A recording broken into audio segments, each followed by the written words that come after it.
Earlier today, I did a show, and it was inspired by a gentleman who insulted me about Willie Lynch. And this person was a bit of, in my opinion, of a kind of a moral hypocrite because, of course, he's ready to dispel certain myths that he, I guess, sees as harmful. He had a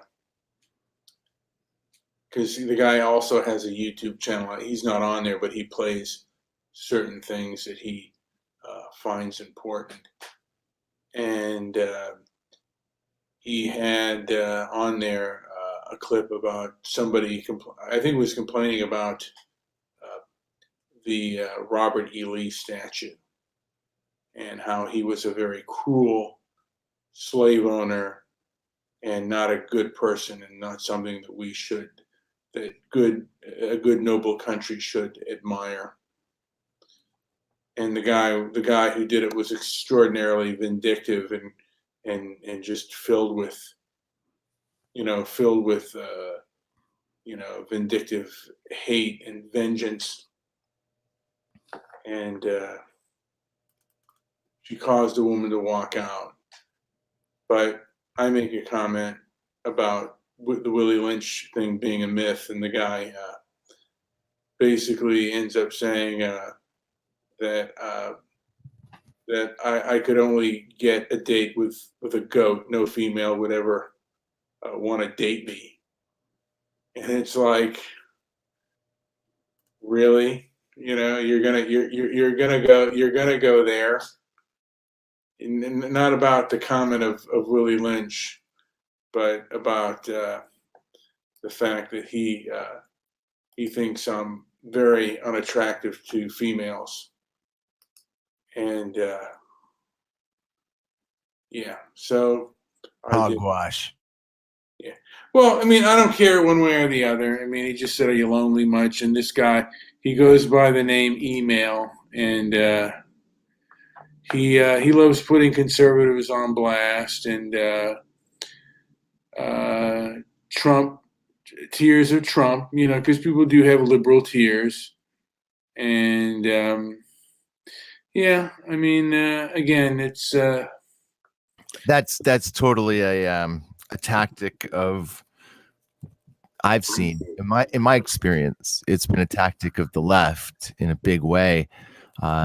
If you don't look or sound or think like the group think of that socialistic style, that I don't know how else to put it, but it's like a liberalism. They seem to be far more concerned with that, and usually use that to their advantage in one way or another. And it's also factored into acceptance, and you see that a lot on campuses, college campuses, especially with the Greek system, who vet people into their house, and it's usually based on a variety of things, but most certainly these kind of those traits, those do you look like us? Do you fit in some way? Do you think like us? Are you part of are you a part of us? And so yeah, I don't know if you noticed that, but I sure do. What's up, Darren? People are over the top hateful right now if you are angry. Mm-hmm. Yeah, they don't want to hear it if you right. I've felt that, Brian. I've definitely felt that one. You get a little bit up, so you show a little bit of angy, and wow, you're gonna get some attention, not the good kind. You're muted. it's not only anger, it's it's it's also um, anytime you disagree, and they will show their anger at you, and sometimes they will show their viciousness to you. So there was a lady. Oh, and Darren said there was a lady blocking traffic, and she punched she punched Well, he her. says he was angry at lady blocking traffic. She punched. Did you honk at her or yell at her, or how did you approach her? Kind of curious. Or if did you just start swinging at your car?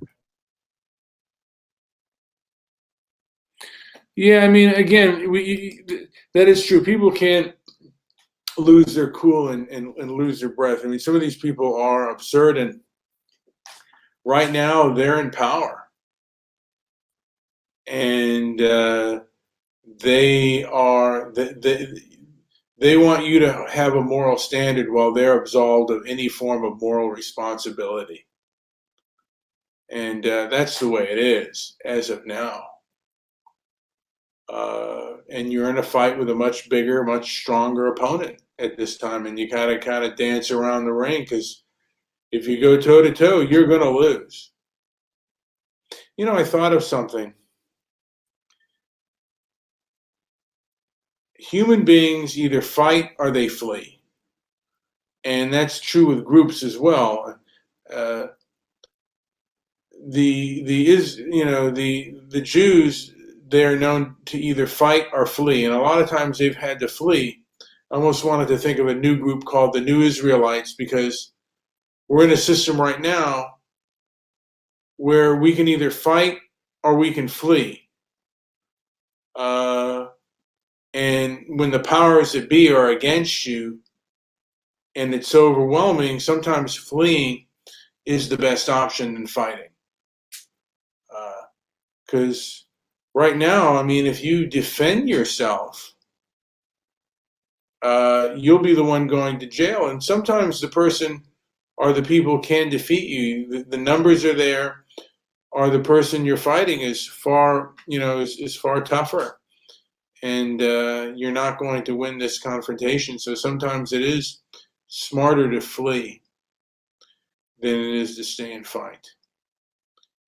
But yeah, so Darren got his windshield smashed, and I think that the person who was blocking the street was probably a protester. He is in Portland, and this does happen quite a bit. It happens in LA too, where people have been known to block the street for what they believe to be justice and morality. I think most Americans find that kind of behavior absolutely disgusting. And I think those people should be arrested and there should be some jail time with that. And then they should be absolutely profiled. If you're going to block a street, an intersection, and cause damage, you should absolutely be profiled by law enforcement. And Darren is on to yet another approach because you're saying you could either fight or flee, but Darren says to love, and I say that you could be an assertive act. You could be an assertive solution to the problem. You can help mediate. I think there's more options than fighting and running. Yeah, I mean, kind of like we should have more than two choices. We should have more than a blue and a red candidate. Yeah, I mean, there are other options besides fleeing and fighting. Those are the two main options, but there are options in between. But sometimes if you're being attacked, you can either flee or you can fight.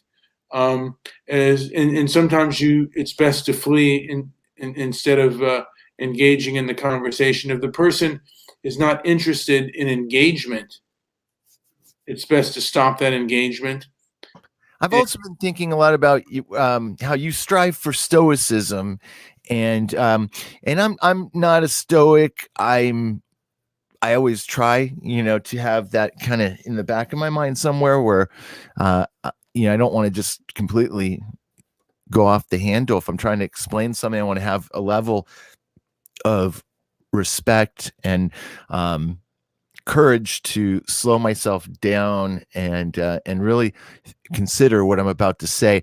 But even more important to me than stoicism, well, I don't know, more important, but what I work on is my level of integrity,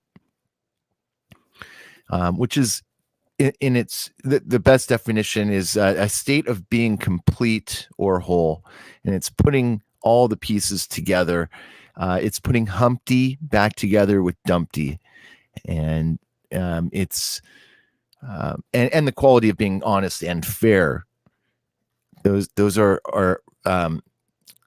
really good traits to bring with you into almost any situation in life.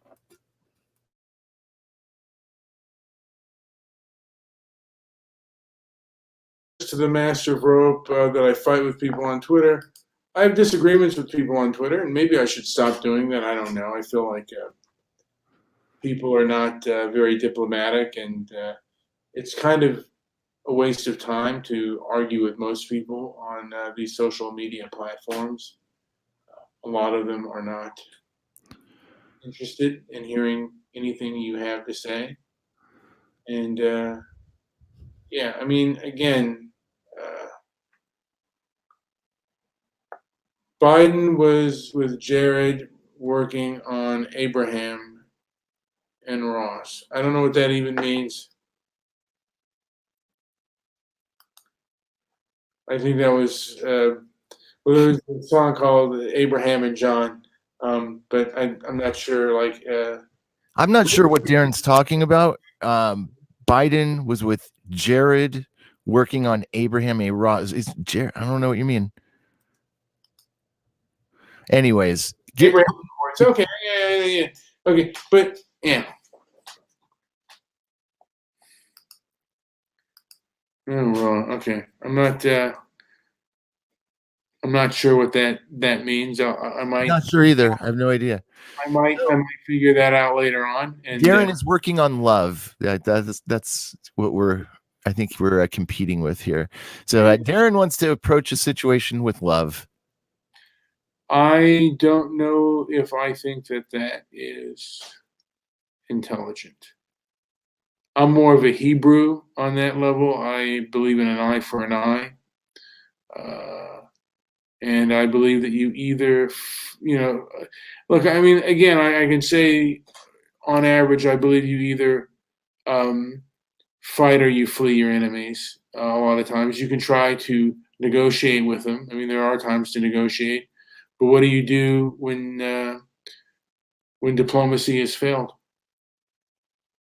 How do you handle things when, I mean, there's a time when if diplomacy fails, either fleeing or violence is required. Not all the time. Sometimes let the person just be a jerk, but there are times when uh, violence is necessary. And, this defund the police, if you don't have if you don't have consequences for behavior, I do believe that behavior will continue. And you don't just conquer with love, you also have to conquer with consequences and nobility, and sometimes take a stand. They laugh. Well, a lot of people laugh at, and they'll be condescending to your love. I'm not going to do that. I'm not going to have someone come out and have put out my hand to shake when I know that they'll spit in it. That's not intelligent. You don't have to be worried about what they say, but you can be very aware of what they're saying. And although sticks and stones can break my bones, names can have consequences. If someone stigmatizes you as a racist, you could be economically damaged for that. And they've done that to a few people.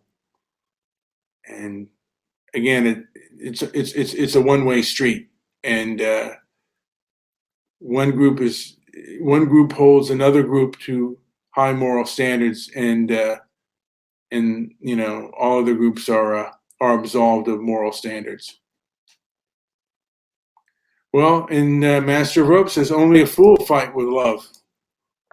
Yeah, I agree with Master of Rope. Only a fool fights with love. You have to have consequences. And Darren says law of attraction. And there are times when law of attraction is okay.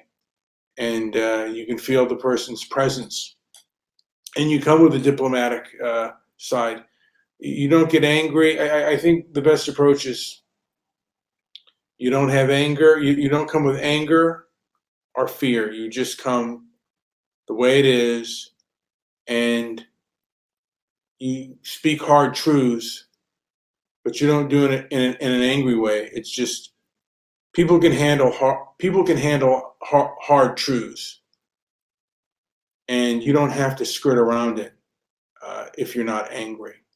If you're angry and skirting out hard truths, then they're going to think that you're going to attack them. But if you give out hard truths without being angry, then I think people will listen to you.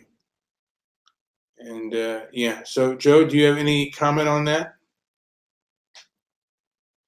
Yeah, I do. I also like to use the another I guess it's another trait, or I guess it's a trait, but to instill chastity in what you do. So just like integrity, it's about your intention, and as one is able to, it's no different than using, instilling self-control, but chastity is purity in how you conduct yourself, and using restraint. So when you really want to strangle somebody for having lesser ideas or suggestions or behaviors that don't fit within your mold, instilling chastity or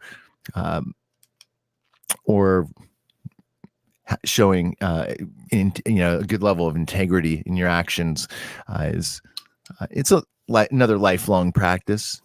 I don't think it's easy to achieve. It comes with knowledge and wisdom. Some people develop that early in life, and some people, slowly come around to it. Or some don't at all.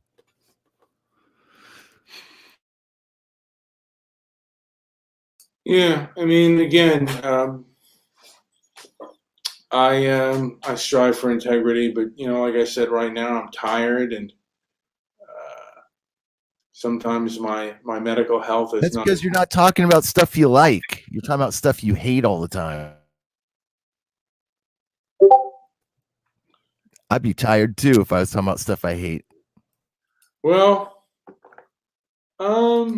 yeah, I guess to a degree, I talk about there are certain problems within this society that, and I do that primarily because I want to deal. There are a lot of things in this society that make me angry, and I want to be able to manage that. Certain conflicts I've had. Someone on the street called me a racist, and it's like you don't even know me, and it really did anger me, and he did it in a threatening way, and that's a stigmatization, and that's meant to try to hurt me. And I did want to go to blows with the guy because he said, he called me a scared MFer, and said I was a racist MFer. And it's like, I asked him, where's your proof? He didn't say anything more to me, and he stood on the other side. But He was just there to make his presence known to me, and do so in a vicious manner. And I'm like, who are you to do that? You know, who are you to just approach me and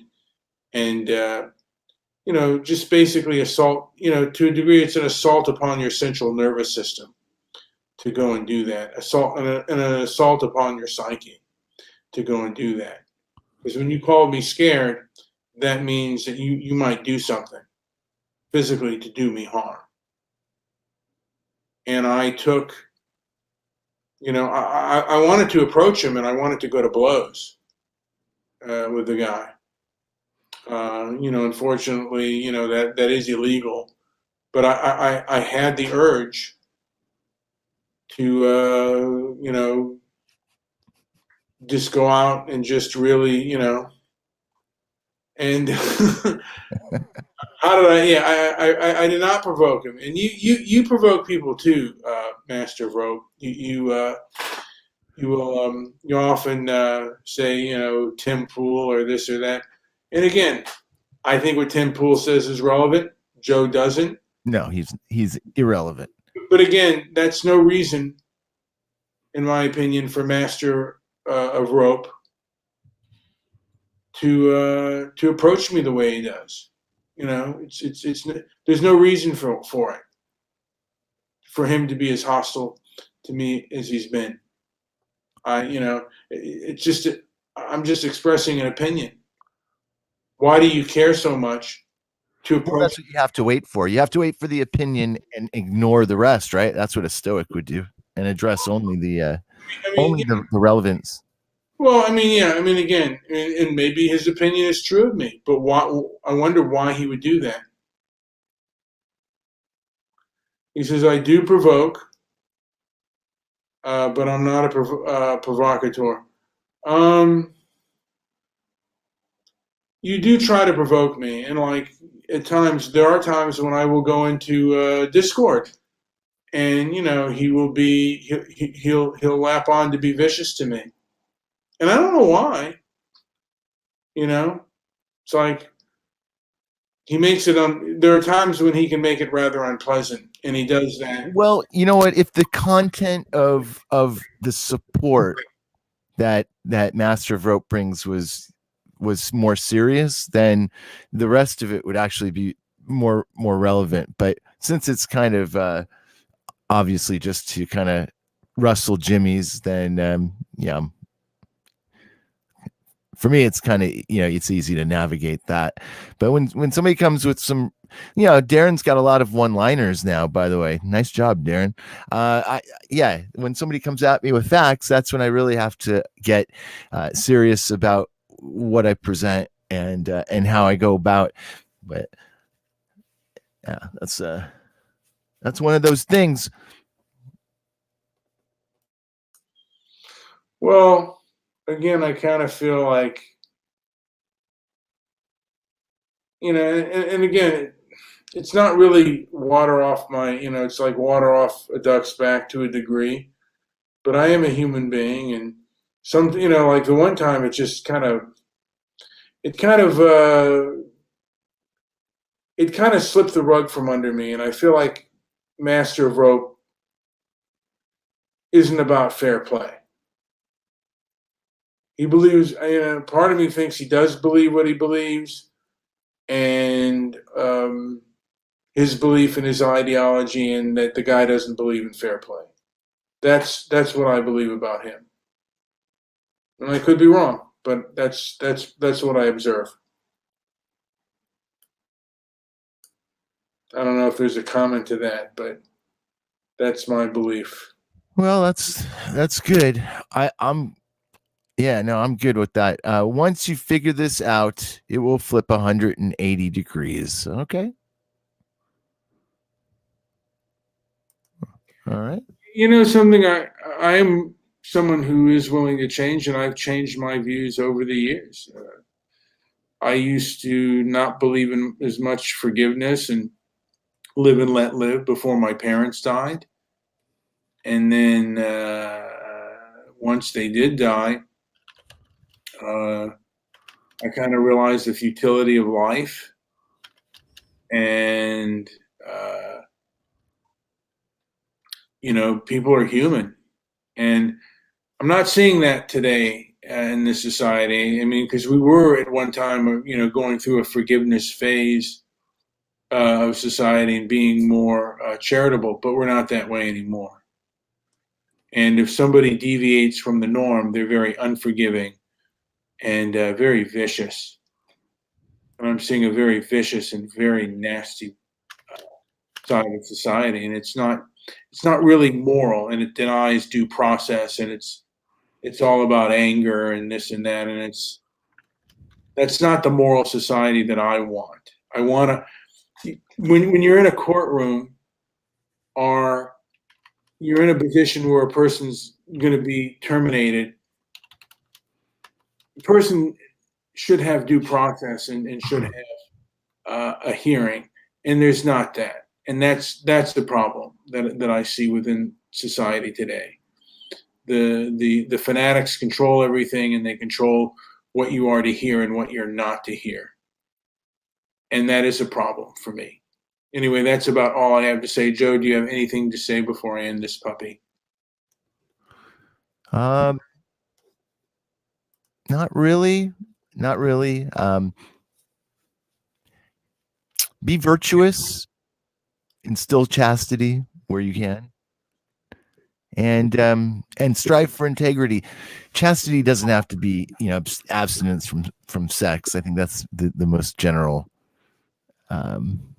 kind of definition for that. But yeah, look these words up: virtue, chastity, integrity. These are all good words to know. They have more than one meaning, and it's nice to go back and review those meanings, and so you have a much better idea. And it's the reason why, as we get older and obtain more knowledge or wisdom, we could summarize a lot more information by using words like these, which have real powerful meanings, not just one meaning. They have multiple meanings, and so yeah, it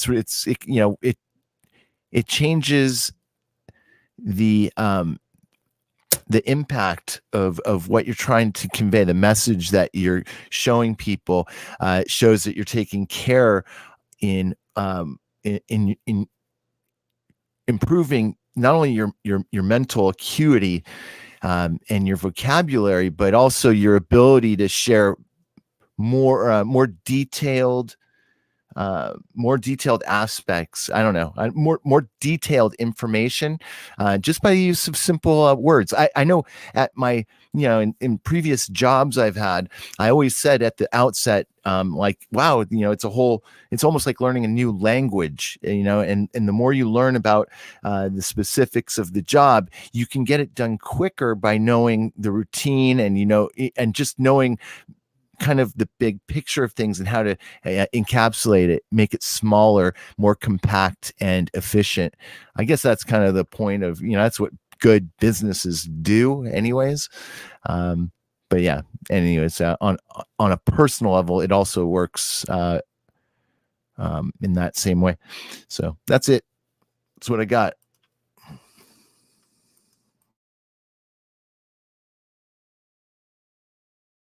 You are muted, but we are transparency and merit. Yes. Are you done? Are you still going? I didn't I say the word. I said the word temperance. Oh. And yeah. So yeah, that's a good word. Yeah. Hopefully, the powers that be will come to their senses, and we can have a free and flowing society. I don't know if that's possible. Hopefully, there'll be a place for the internet where people can discuss and talk. Now, I'm curious, for the word temperance, did you use that word in I guess, is it part of your vocabulary as far as how you diet? Um,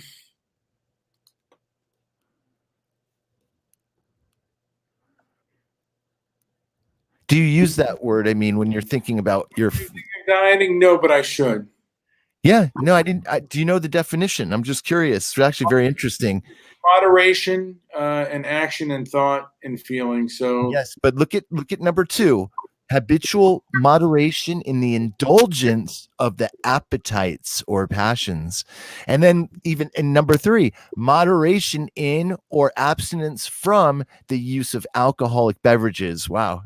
So you don't, that doesn't apply to you, but for appetites, sure does. yeah. Well, now I have to be even more so because of my diabetes, because I did not practice it. I think it's so funny though. We use the words sometimes that fit so perfectly based on things that we do in our lives.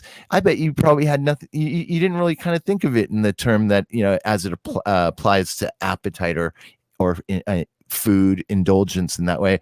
But very very curious and very interesting. I like how that works. That's why I'm so into words, and words have meaning. Words have meaning, and if for the people who don't know, words can be a spell if you let them. If you don't know the third meanings of words like temperance, like many words, then you're totally missing that. That's how people talk over your head. They can pass messages right over the general public, the masses, by using certain words in particular orders or phrases, or it's quite a thing. We should do a whole show on spelling and language.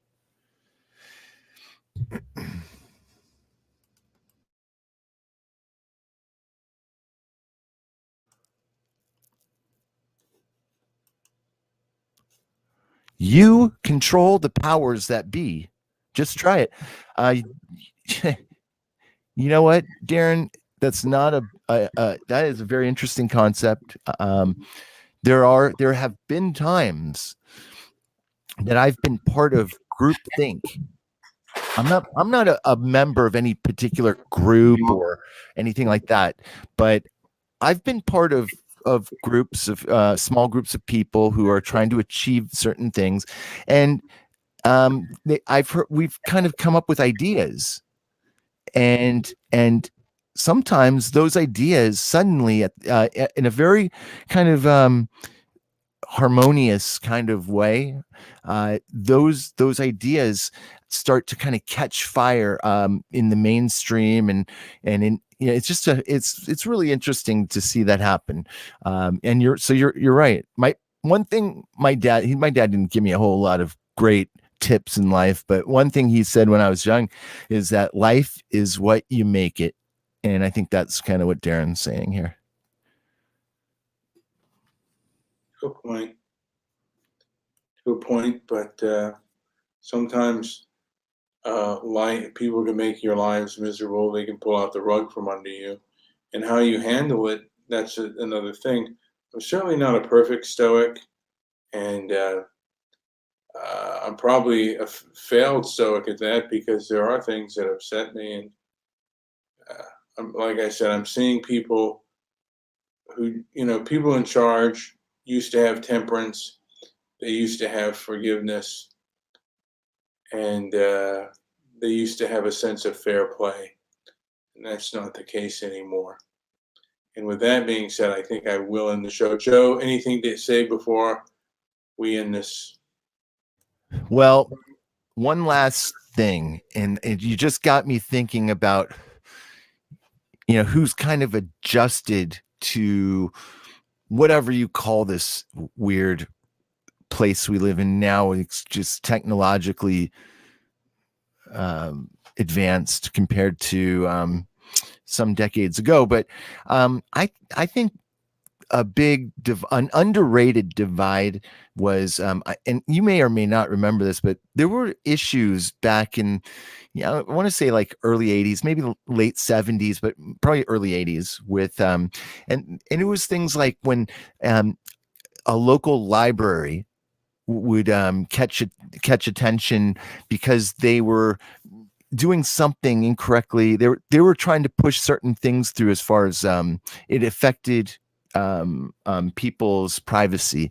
So suddenly, I think I don't know exactly what it was. Maybe there's maybe like a public registry or something. And anyways, people raised hell whenever there were like little shifts to our privacy. Now, I remember when the Patriot Act was signed into place, and just thinking, oh yeah, that is the end of our privacy. But we still had a smidgen of it left, but I think recently that just got completely annihilated. So, it's something to think about. Where's the outrage though? Yeah, with the Patriot Act, people never raised a fist. It took years for people to kind of show up to be like, oh, wait, hey, whoa, we just gave away a lot of our rights. And then, 2020 happened, March 2020 happens. Oh my gosh, we're going to give more rights away. People aren't fighting that stuff. Anyways, that's all I wanted to say. I think we're at 36 minutes. So anything else, Brian? No, Joe, I think that'll about do it. Like, subscribe, leave a comment down below, and also visit our website at transparencyandmerit.com.